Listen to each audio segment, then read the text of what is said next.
Brazil நாட்டில் சில நாட்களுக்கு முன்பு ஏற்பட்ட தீ விபத்து பெரும் கவனத்தை ஈர்த்துள்ளது. பிரேசிலில் உள்ள ஒரு வீட்டில் ஏற்பட்ட இந்த தீ விபத்தில் வீடு முழுவதும் தீயில் கருகி சாம்பலாகி போனதாக தகவல்கள் தெரிவிக்கின்றன. வீட்டில் இருந்த அனைத்து பொருட்களும் எரிந்து நாசமான நிலையில் அதிர்ச்சியளிக்கும் வகையில் ஒரு பைபிள் மட்டும் தீயில் எரியாமல் பாதுகாப்பாக இருந்ததாக கூறப்படுகிறது.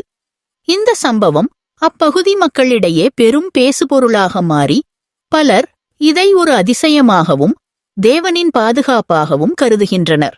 உயிர் சேதம் ஏதும் ஏற்படாதது நிம்மதியை அளித்துள்ள நிலையில் தீ விபத்திற்கான காரணம் குறித்து அதிகாரிகள் தொடர்ந்து விசாரணை மேற்கொண்டு வருகின்றனர்.